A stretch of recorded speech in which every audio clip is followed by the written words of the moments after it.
Selamat datang di channel Awal dan Akhir. Tuhan kiranya melindungimu, saudara-saudariku. Semoga channel ini bermanfaat. Jangan lupa subscribe, like, and comment. Terima kasih. Oke, selamat malam teman-teman semua. Sekarang kita akan membahas Kejadian pasal 3. Kemarin kita sudah membaca Kejadian atau kitab permulaan pasal 2 ya. Bagaimana Allah menciptakan manusia atau segala sesuatunya ya, dari yang belum ada menjadi ada.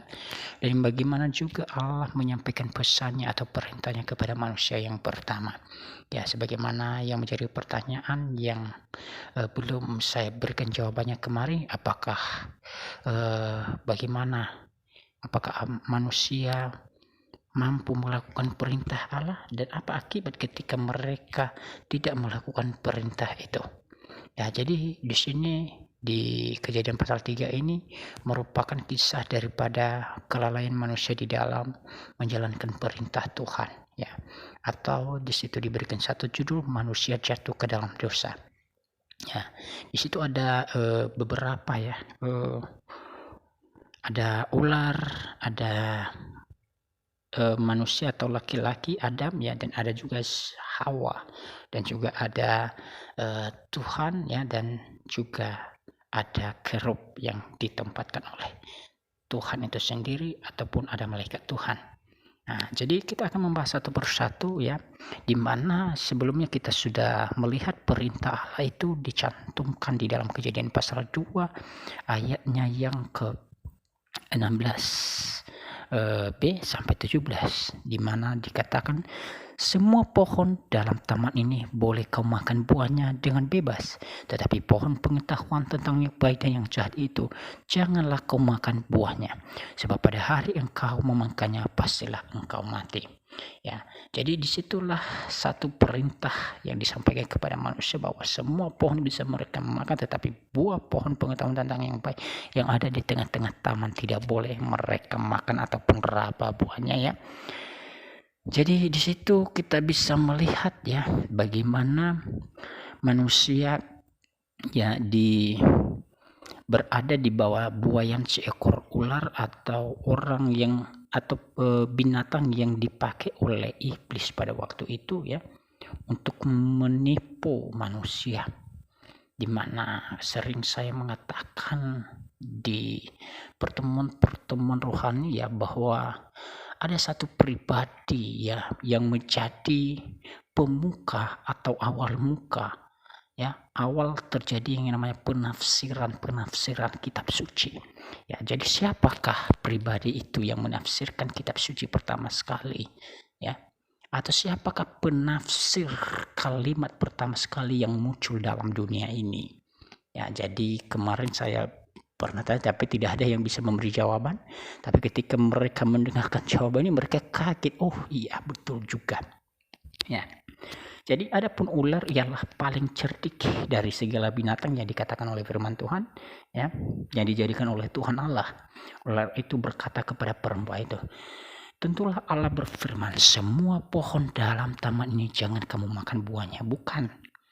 Lalu sahut perempuan itu kepada ular itu, buah pohon-pohonan dalam taman ini boleh kami makan, tetapi tentang buah pohon yang ada di tengah-tengah taman Allah berfirman, jangan kamu makan ataupun raba buah itu ya, nanti kamu mati. Jadi di situ perempuan menambahkan kata raba buah ya, padahal Allah tidak menyuruh dia yang meraba buah itu ataupun memakannya, tapi dia mengatakan bahwa jangan kamu makan ataupun raba buah itu. Jadi ada suatu penambahan kalimat ya dari apa yang sudah diperintahkan oleh Allah yang dilakukan oleh perempuan ya pada waktu itu, untuk memberikan respon kepada ular ya yang dipakai oleh iblis ya.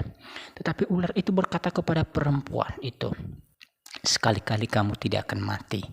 Tetapi Allah mengetahui bahwa pada waktu kamu memakannya, matamu akan terbuka dan kamu akan menjadi seperti Allah, tahu tentang yang baik dan yang jahat. Ya, jadi sangat jelas bagaimana respon daripada si jahat pada waktu itu, ya.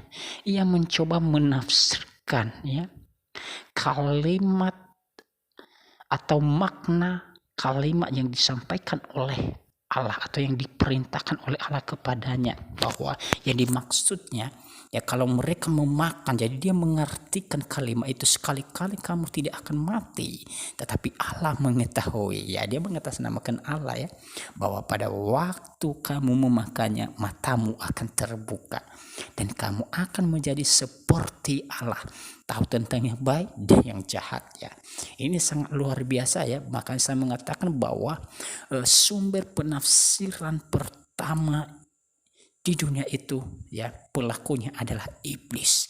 Ya, jadi di dalam menafsirkan segala sesuatu jangan sampai kita melupakan makna yang sesungguhnya, ya, sehingga kita akan mengubah makna itu, ya, menjadi sesuatu hal yang akan mencelakakan diri orang lain dan juga diri kita sendiri. Ya, sama seperti iblis, dia mau mencoba bagaimana menafsirkan dan mendekatkan, ya, penafsirannya itu dengan Allah. Ya, jadi sehingga akhirnya, ya, manusia itu pun terkecoh, ya. Wow, ingin mau menjadi seperti Allah, ya. Jadi mereka mau, ya. Jadi akhirnya mereka terlalaikan di dalam melakukan perintah Allah, ya. Jadi jadi perempuan itu melihat bahwa buah pohon itu baik untuk dimakan dan sedap kelihatannya, lagi pohon itu menarik hati karena memberi pengertian, ya. Jadi di situ dia udah menjelas, lalu ia mengambil dari buahnya dan memakannya. Ya, pada akhirnya mata mereka terbuka, ya, lalu mereka tahu bahwa mereka telanjang, ya, dan mereka menyemat daun pohon ara dan membuat cawat. Ya, jadi itu adalah usaha yang pertama yang dilakukan oleh manusia untuk menutupi kenajisan mereka di hadapan Tuhan, untuk menutupi aurat mereka, ya, karena mereka tahu bahwa mereka najis ketika mereka berhadapan dengan Tuhan. Mereka telanjang, tidak memiliki apa-apa, ya, ketika mereka berhadapan dengan Sang Pencipta, ya. Jadi kita lihat manusia pun berusaha untuk bersembunyi pada waktu itu dari hadapan Tuhan, ya, ketika mereka mendengar bunyi langkah Tuhan, ya. Mereka mencoba bersembunyi, ya. Mereka berusaha semaksimal mungkin supaya, ya, kenajisan aib mereka itu tidak diketahui oleh Tuhan, ya. Dan kita tahu bahwa manusia sekarang juga melakukan banyak hal yang sama, ya. Tetapi lihat bahwa Tuhan itu adalah Maha tahu, ya. Makanya Tuhan pun karena Maha tahu, ia memanggil manusia itu dan berfirman kepada, di manakah engkau? Ya, masa kau bersembunyi dari hadapanku, gitu kan? Pikir. Ia menjawab, ketika aku mendengar bahwa engkau ada di dalam taman, aku menjadi takut karena aku telanjang, sebab itu aku bersembunyi. Di sini manusia mencoba merendahkan diri, ya. Oh, saya ini telanjang Tuhan, saya ini najis, ya, saya tidak layak, ya, berhadapan langsung dengan engkau karena saya istilahnya tidak memiliki apa-apa, ya. Makanya Tuhan berkata, siapakah yang memberitahukan kepadamu bahwa engkau telanjang? Engkau makan dari buah pohon yang kularang engkau makan itu? Manusia itu menjawab, perempuan yang kau tempatkan di sisiku, dialah yang memberi dari buah pohon itu kepadaku, maka ku makan. Jadi ada sifat saling menyalahkan dan membenarkan diri masing-masing, ya, di mana seorang laki-laki yang mencoba, ya, mencari solusi bagaimana supaya dia tidak dipersalahkan pada waktu itu. Tetapi demikian juga perempuan tidak mau dia dipersalahkan karena katanya bahwa ular itu yang memperdayakan aku, maka ku makan, ya. Jadi saling menyalahkan, ya, saling mencari melepaskan diri, ya, dari apa yang telah Tuhan larang, ya, supaya mereka tidak diberikan hukuman. Tetapi kita tahu, ya, bagaimana Tuhan mengambil kebijakan, ya, di dalam semuanya itu. Tuhan melihat ya sebenarnya ya begitu banyak ya perbuatan-perbuatan baik yang dilakukan oleh Nabi Adam ya dan juga Hawa ya istrinya pada waktu itu ya. Sejak permulaan mereka bisa mengabdikan diri, memberikan nama-nama kepada banyak hewan ya. Jadi bahkan mereka menjaga memelihara. Cuma satu kesalahan yang mereka perbuat di sini ya, ternyata mendatangkan kutuk ya kepada segala makhluk ya. Makanya dikatakan ya terkutuklah engkau di antara segala ternak ya. Tuhan itu memberikan kutukan kepada binatang itu ya. Baru dia mengadakan permusuhan antara perempuan dan ular atau si iblis pada waktu itu ya, antara keturunanmu dan keturunannya akan meremukkan kepalamu dan engkau akan meremukkan tumitnya ya. Jadi ini adalah merupakan nubuat akan kedatangan seorang garis keturunan dari perempuan ya, ini tanpa hubungan laki-laki ya. Jadi dialah nanti yang akan meremukkan kepala ular itu atau kepala iblis itu ya. Dan nyatanya itu nanti akan kita bahas ya, bagaimana Kristus Yesus ya meremukkan kepala iblis ya di dalam menebus dosa-dosa manusia ya. Karena iblis menganggap dirinya sudah menang ketika mereka sudah menyalibkan ya Yesus Kristus pada waktu itu. Tetapi kita lihat bagaimana Yesus Kristus ya bangkit dari antara orang mati yang pada akhirnya ia berhasil meremukkan kepala daripada si iblis ya. Jadi iblis kalah ya. Jadi firman-Nya kepada perempuan itu ya, sesudah dia menyampaikan janji ya, Tuhan menyampaikan pesan lagi kepada hukuman kepada perempuan, kata susah payah waktu mengandung akan kubuat sangat banyak, dan itu hampir semua perempuan di dunia ini akan merasakan hal yang sama yang namanya kesakitan ketika mengandung atau ketika melahirkan ya. Tidak ada mau operasi apapun dia tetap ada rasa sakit ya bagi seorang wanita di dalam melahirkan ya. Bagi yang memiliki orang tua, pasti ketika kita dilahirkan mereka akan merasakan rasa sakit. Bisa dipertanyakan hal ini benar atau salah ya. Jadi ia juga mengatakan bahwa ia akan mengabdi kepada suaminya ya, dan suaminya akan berkuasa atasnya ya. Bahkan dikatakan hukuman yang kedua, jangan makan daripadanya maka terkutuklah tanah karena engkau dengan bersusah payah engkau akan mencari rezekimu. Yaitu adalah hukuman yang kedua yang disampaikan kepada manusia atau kepada Adam ya, mencari rezeki, mencari makanan ya. Jadi mereka harus bersusah payah, dan sampai saat ini kita tahu ya, sehebat apapun orang, sekaya apapun dia ya, pasti akan selalu berpikir ya, pasti akan mengalami masa di mana ia harus berjuang mendapatkan apa yang diinginkan hatinya. Bahkan ketika dia makan pun pasti akan mengeluarkan keringnya. Kenapa? Karena itu sangat capek, dan itu sudah dikatakan ya kepada manusia yang pertama, bahwa itu juga akan kita rasakan dampaknya sampai saat ini ya. Baru hukuman yang ketiga, dengan berpuluh engkau akan mencari makananmu sampai engkau kembali lagi menjadi tanah ya. Pertama yaitu manusia akan kembali dari mana ia diambil ya, karena kita tahu di dalam kitab Permulaan pasal yang kedua dari mana manusia itu diciptakan, yaitu dari debu tanah ya. Kita bisa melihat dalam Kejadian pasal 2 ayat 7, ketika itulah Tuhan Allah membentuk manusia itu dari debu tanah dan menghembuskan nafas hidup ke dalam hidupnya. Demikianlah manusia itu menjadi makhluk yang hidup, jadi dia akan kembali menjadi tanah ya. Kenapa? Karena dari situ dia diciptakan, maka rohnya akan kembali kepada Tuhan ya, dan mendapatkan bagaimana layaknya ya. Roh itu nanti akan ditempatkan di mana.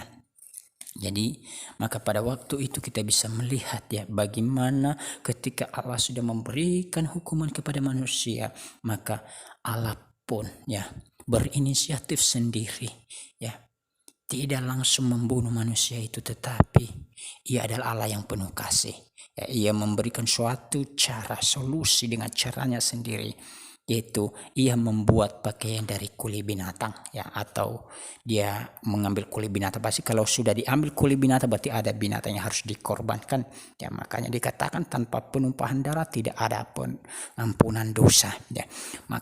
Makanya Allah sendiri ya mengambil inisiatif sendiri ya, ia mengambil kulit binatang, menyembelih binatang itu ya, darahnya pasti akan tertumpah sebagai pengganti dampak daripada kesalahan pelanggaran itu ya atas perintah Tuhan, akan mengakibatkan kematian ya. Pada waktu itu bukan manusia yang mati tetapi binatang yang menggantikan ya manusia itu ya, sebagai pengganti mereka di dalam pelanggaran mereka. Makanya Allah lah yang berinisiatif mengambil kulit binatang itu menggantikan usaha manusia tadi, daun-daun itu, karena Allah tahu bahwa usaha manusia mengambil daun-daun itu untuk menutupi kenajisan mereka itu bukanlah caranya Tuhan ya, tetapi caranya dilakukan oleh Allah adalah membuat pakaian dari kulit binatang ya, karena daun cepat layu tetapi kulit yang sudah ditetapkan oleh Allah dengan caranya yang Allah sendiri pasti akan memiliki yang namanya ketahanannya, dan itu akan teruji ya sebelum apa yang dinubuatkan itu tergenapi ya. Jadi teman-teman yang dikasihi oleh Tuhan ya, Tuhan itu sangat baik ya, baik bagi saya maupun bagi saudara ya. Jadi dosa itu tidak akan ditimbang berapa kebaikan yang udah dilakukan oleh Nabi Adam ya dan juga istrinya pada waktu itu, tetapi satu pelanggaran saja bisa saja yang membuat manusia itu menjauh daripada Tuhan ya, dan bisa saja Tuhan akan memberikan hukuman yang begitu berat. Maka jangan kita menganggap bahwa begitu banyak amal yang udah kita perbuat selama itu akan menutupi kenajisan atau dosa-dosa kita atau pelanggaran kita atas perintah Tuhan. Tapi ingat saudara, bahwa amal Anda tidak sebanyak amal seorang nabi, dan kebaikan Anda ya, kedekatan saudara tidak seperti kedekatan Adam dan juga istrinya Hawa yang bisa berbincang-bincang dengan Tuhan pada waktu itu ya. Jadi hanyalah dengan cara Allah, hanyalah dengan usaha Allah itu sendiri yang bisa memberikan jaminan kepastian kepada masing-masing kita supaya aib, supaya dosa, supaya kenajisan kita itu ditutupi atau dihapuskan dengan caranya Allah itu sendiri. Jadi untuk itu saudara-saudara, marilah kita berpikir akan hal ini. Terima kasih, sampai ketemu di sesi selanjutnya.